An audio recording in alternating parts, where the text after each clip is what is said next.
Quick tutorials. We don't waste time. Premiere Pro. What the f is this shit? A guide.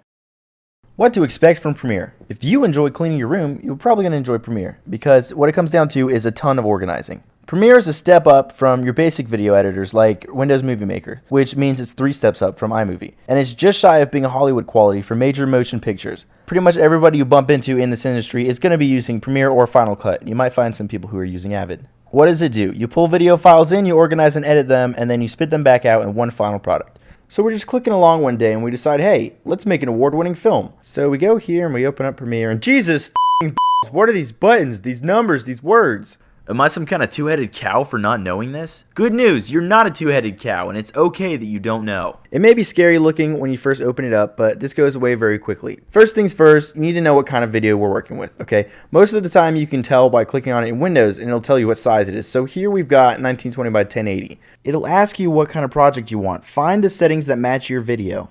So it's 1080p footage from a DSLR. So to your left is where all your video is stored. The middle windows are to look at what you're working on.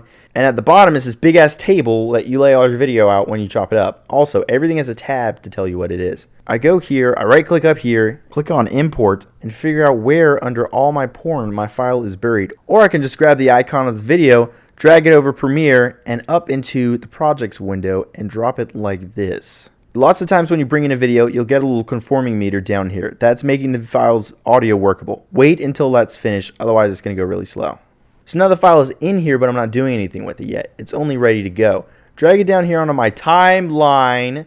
This is basically a giant ass table where you chop up all your footage. You roll back and forth to see the video, and you can grab the ends and shrink it to cut out parts you do or don't want. Or you can click on the razor blade tool, which lets you cut the clip into 2 separate pieces. And this separates them entirely. Your original file is unharmed though. So let's say you're a really shit editor and you already messed up. Well, that's okay. You can just come up here and grab the footage and put it back on the timeline. You can do this as many times as you want, and it'll make separate copies of that file.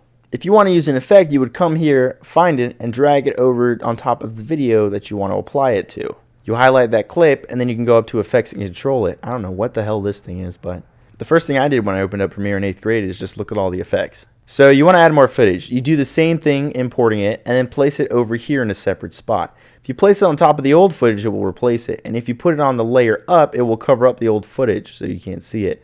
So put it next to it instead. Make whatever changes you want and then slide it over so that the footage is together. Otherwise, the space in between is just going to be dead air in the video. Transitions can be dropped at the end or in between video files to make them look really pretty. Whatever the little blue bar covers is what your final video will be made up of, so drag it to the right spot, go to File, Export, and save it to whatever tickles your fancy, which will likely be QuickTime H.264 for lossless video, or FLV. You can watch my formatting video for more help with this. My name is Alex Harrison. This has been a quick tutorial.